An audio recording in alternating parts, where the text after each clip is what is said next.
De toute façon, je ne suis pas météorologue, Oui. ni prévisionniste. Et puis progressivement, je me suis intéressé, continué de m'intéresser aux cyclones, qui étaient des phénomènes qui m'ont toujours passionné. Et du coup, depuis une trentaine d'années maintenant, je faisais un bulletin météo spécial observatoire à l'époque, que j'ai fini par diffuser par Internet quand l'Internet s'est... Par Est mail, arrivé, quand oui. l'Internet est arrivé Ouais. à diverses personnes. Voilà. Alors, Et maintenant, c'est par WhatsApp. oui, ça va encore plus vite. Voilà.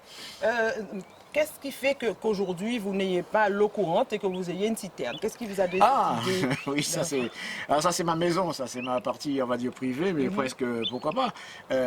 Je suis des années 50, dans Pointe-à-Pitre. Et j'ai connu la Guadeloupe où on avait quelques heures d'électricité par jour. À tel point que tout se faisait avec des carreaux ferro-passés au charbon, avec des réchauds à pétrole, avec des lampes à pétrole, des bougies, etc. Et mes parents et grands-parents qui étaient des petits bourgeois, honnêtement il faut le dire, nous on avait un réfrigérateur à pétrole. Oui. Et tous les De samedis, la marque Electrolux, Electrolux. etc. C'était frigidaire aussi, c'est comme ça que ça a commencé. Et tous les samedis, le gamin que j'étais était chargé de ramoner la cheminée du frigidaire à pétrole. Oui, Parce que ça faisait de la suie, ils avaient une exactement. mèche allumée avec Ouais. un bac à pétrole en dessous, comme une lampe à pétrole, et ça faisait du froid.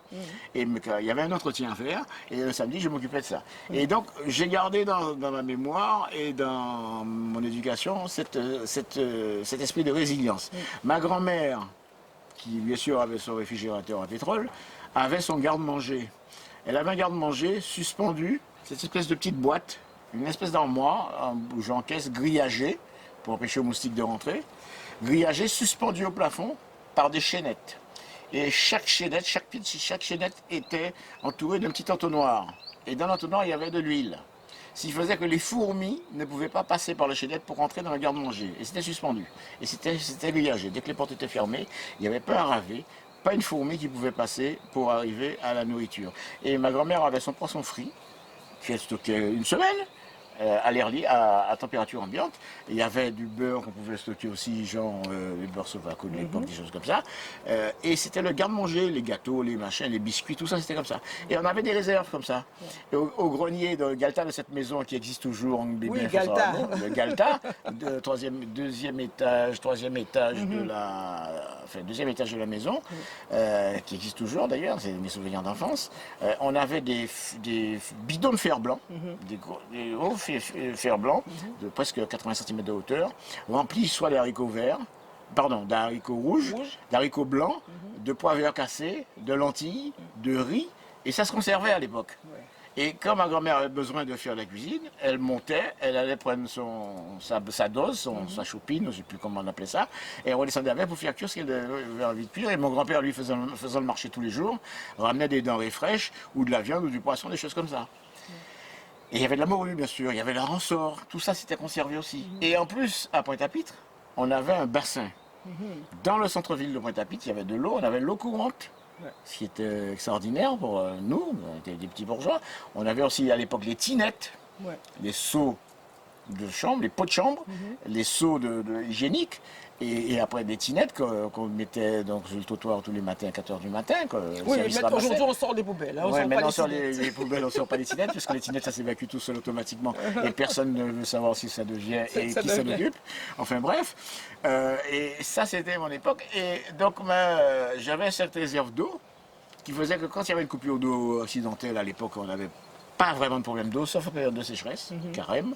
On avait ce bassin de bien 2 mètres cubes dans lequel j'élevais des larves de moustiques, des golomines, mais oui. Mais c'était pourquoi? C'était pourquoi, par curiosité, je m'amusais, un gamin. Et en même temps, je précise qu'il n'y avait pas autant de moustiques qu'avant, que maintenant. Parce qu'à l'époque, il n'y avait pas de chéneaux, il n'y avait pas de dalles. Donc les eaux s'évacuaient des toitures, tombaient au sol, et la plupart des flaques d'eau, enfin des eaux stagnantes, étaient truffées de golomines. Résultat, on avait très peu de moustiques. On avait d'autres maladies, bien sûr, mais il n'y avait pas de Zika, il n'y avait pas de dengue, il n'y avait pas de chikungunya, des choses comme ça à l'époque, c'est des choses qu'on ne connaissait pas. Il y avait d'autres maladies tropicales, mais ça c'est un autre aspect.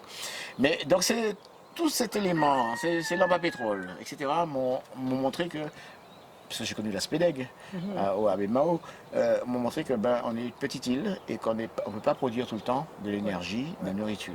Donc il faut avoir des réserves, surtout en cas de cyclone. Ma grand-mère me disait tout le temps, Christian, tu veux voir un cyclone? Parce que moi j'étais gamin, curieux, infernal.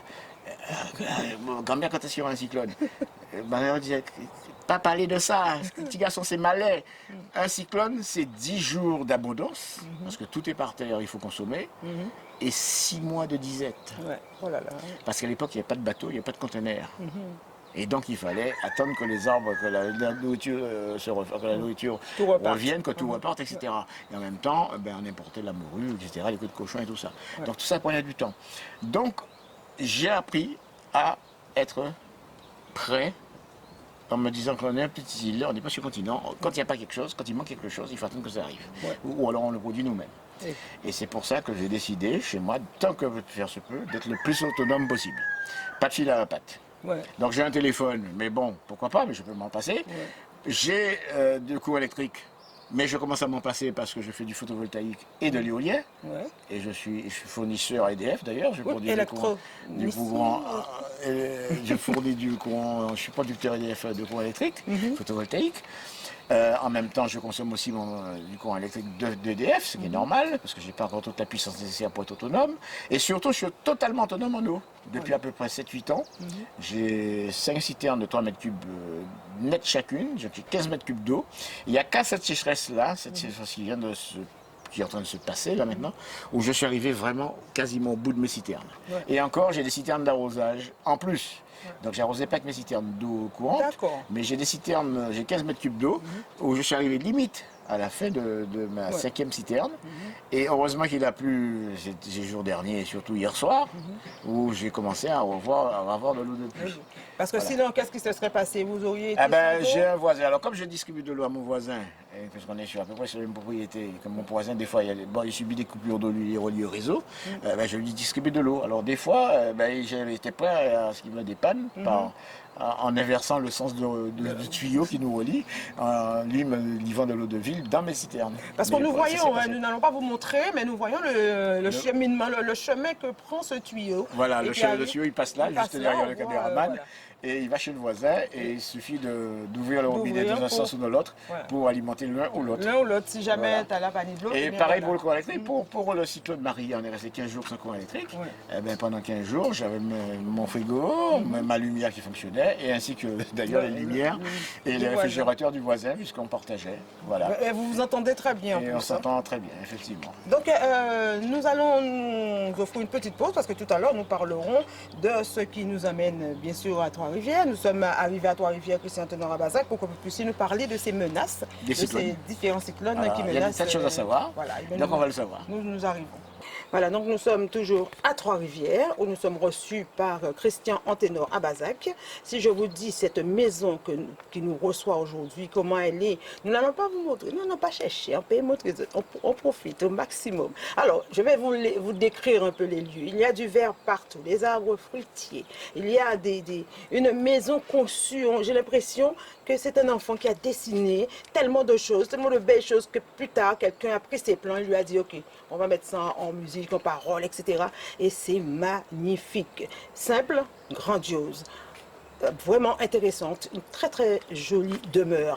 Alors, nous avons vu aussi des cabris que nous entendons de temps en temps. Il a tout dans son jardin. C'est un homme, vous le connaissez peut-être à travers la télévision, mais quand vous venez vers lui et vous voyez où il est, vous dites, mais finalement, on s'est trompé. On s'attendait à voir, comme il dit, un petit bourgeois à Guédé. Non, il est là, dans la terre, au contact de cette nature. Il étudie, il prend son temps, il peut te dire, mais vraiment, de tout ce qu'il a étudié. Et c'est pour cela que tout à l'heure, nous allons voir avec lui comment il a fait pour acquérir autant de connaissances, qui étaient ses parents, comment il a vécu, c'était qui comme enfant et pourquoi il est devenu cet homme-là. Et il continue. Et ensuite, nous parlerons de ces menaces cycloniques. Nous essaierons de comprendre comment un cyclone fait pour se transformer en ouragan, l'air chaud, l'air froid. Il nous dira tout ce qu'il faut savoir et quand est-ce qu'il faut qu'on s'inquiète, quand est-ce qu'il faut qu'on prenne quand Quand est-ce qu'il faut se barricader? Et est-ce qu'il faut se barricader comme on nous le demande? Comment il faut se barricader? Enfin, ce sont des petites choses que nous allons voir avec Christian Anténor à Bazac tout à l'heure. Je suis juste à ses côtés, vous ne me voyez pas, je vous répète, par rapport au phénomène de distanciation, nous devons garder une distance entre nous. Alors, Christian Anténor à Bazac, comme je disais tout à l'heure, combien de frères et sœurs avez-vous? Ben, moi, je suis l'aîné, je suis le plus grand, et nous étions 5 au départ. Et en fait, nous en avons perdu un en 2011, en cadet. Et donc, il en reste 4. Et le tout dernier, alors j'ai une sœur, juste au milieu. Une seule sœur. Une seule sœur, au milieu des 5. Donc, c'est le troisième garçon de la famille, on va dire, le cinquième garçon de la famille, que j'adore. Et le tout dernier, c'est Félix, le pompier. Voilà, le Il est commandant du arrivé 10. récemment. Enfin, c'est-à-dire qu'il était déjà au SDIS il y a fort longtemps, puisque c'est lui qui a participé à la construction de la caserne de Dotémar. Et il est allé ensuite à La Réunion, 7 ans, je crois. Il est allé ensuite 5 ans en Guyane. Et maintenant, il est revenu directeur de plein pied, parce que jusqu'à présent, il était intérimaire en Guadeloupe, directeur de plein exercice en Guadeloupe, directeur du SDIS. Voilà, c'est mon petit frère. Ah ben, Et néanmoins filleul. Voilà, donc c'était ça avant, c'est c'était- moi l'aîné et lui le petit dernier de la Et famille. c'était toujours l'aîné qui était soit parrain, soit marraine du petit dernier. Voilà. Alors, quel enfant avez-vous été? Est-ce que parmi cette fratrie, vous étiez comment? Chouchouté, choyé? Les parents étaient comment? Oh, tout. Je crois que j'étais déjà l'aîné des enfants et l'aîné des petits-enfants de mes grands-parents maternels. Et j'étais à la fois chouchouté, choyé, mais aussi élevé à la dure. Parce qu'il ne fallait pas faire de bêtises avec mon grand-père, mes parents, mes grands-parents surtout, et mon grand-père surtout, qui avait eu cette habitude d'élever ses enfants, mes oncles et tantes, également à la dure. Alors mes oncles et tantes m'ont dit, ah, Christian, tu l'as échappé belle, parce que nous, qu'est-ce qu'on en a appris? Mais moi, qui ai déjà subi beaucoup de choses, je trouvais que c'était déjà beaucoup. Donc voilà, donc c'était l'élevage de l'époque, la manière d'élever les enfants de l'époque. Bon, ça a donné ce que ça a donné, je ne suis pas mécontent, hein, au contraire. Bon, je crois qu'il ne faut pas en arriver là, il ne faut pas arriver à la violence et à la brutalité. Il faut que les gens comprennent, les enfants comprennent que bon ben il y a des limites à pas dépasser. Exactement. Et voilà, nous sommes des adultes maintenant. Alors, quand vous dites que vous étiez chouchouté, vous avez eu droit au livre, vous aviez eu droit au... Oui, j'ai beaucoup lu, j'ai lu tout. Même, je sais pas, chez mon grand-père, j'étais le seul enfant, puisque mes parents avaient gardé mes frères et sœurs chez eux, et moi j'étais chez mes grands-parents parce que mes 2 parents travaillaient. Eh ben, j'avais mes tantes qui, elles, lisaient des magazines que, je sais pas si les gens se rappellent, Intimité et nous deux, des romans photos. Alors, Et je il y a tombais leur fille là-dedans. qui fait oui. Voilà, je tombais là-dedans. Et puis je lisais aussi, ce que m'empêchait de lire, les Hakim, les Texton, les Buck Jeunes, les Superboy, les Ambla, les Black, et tous ces machins, tous ces petits illustrés de l'époque, des gamins, Bande dessinée. des bandes dessinées. Et puis il y a une chose aussi qui a marqué mon destin au niveau de radio, et surtout en anglais. Il y avait, à l'époque, la France faisait partie de l'OTAN. Et vous allez voir le lien que ça a avec nous. À l'époque, en Guadeloupe, il y avait le Centre culturel américain, qui était au début rue de Nausière et après qui est venu sur la place de la Victoire, pas très loin de l'ancienne pharmacie Bellon, à l'angle de la rue Bébian et de la place de la Victoire, en face du pavillon de la ville, en diagonale en face du pavillon de la ville actuel, l'ancien presbytère. Et cette librairie, en fait, ça s'appelait pas comme ça à l'époque, une médiathèque, cette médiathèque, Centre culturel américain, eh ben, j'ai découvert l'album des jeunes, j'ai découvert tous les ouvrages de la section et des digest, et j'ai découvert aussi quelque chose qui a marqué mon avenir au milieu radio électronique, c'est The Radio Amateur Handbook. C'est une espèce de Bible, une Bible d'électronique, de radio. Comment faire des antennes, comment faire des postes de radio, comment faire des émetteurs, des récepteurs, comment fonctionne un tube, c'était des lampes électriques, des lampes à l'époque, hein, les tubes, etc. Le transistor n'existait pas. Et je me suis gavé de ça, c'était tout en anglais. Et j'ai commencé à apprendre la radio en anglais, comme ça. Apprendre en même temps l'anglais, je présume. Et apprendre, évidemment, l'anglais technique. Hein, anglais technique. Voilà. Et donc, j'ai fait très vite je suis passé de la théorie à la pratique. Je montais, je récupérais des pièces détachées, je prenais ça à la décharge, je prenais ça chez les dépadeurs radio de l'époque, et je bricolais comme ça, très très vite. Hein, c'est les années 50, fin des années 50. C'est Michel Mouret, hein, c'est pas un Christian. Je sais pas, je m'appelle Christian, pas C'est Michel. un Christian, c'est Monsieur Michel.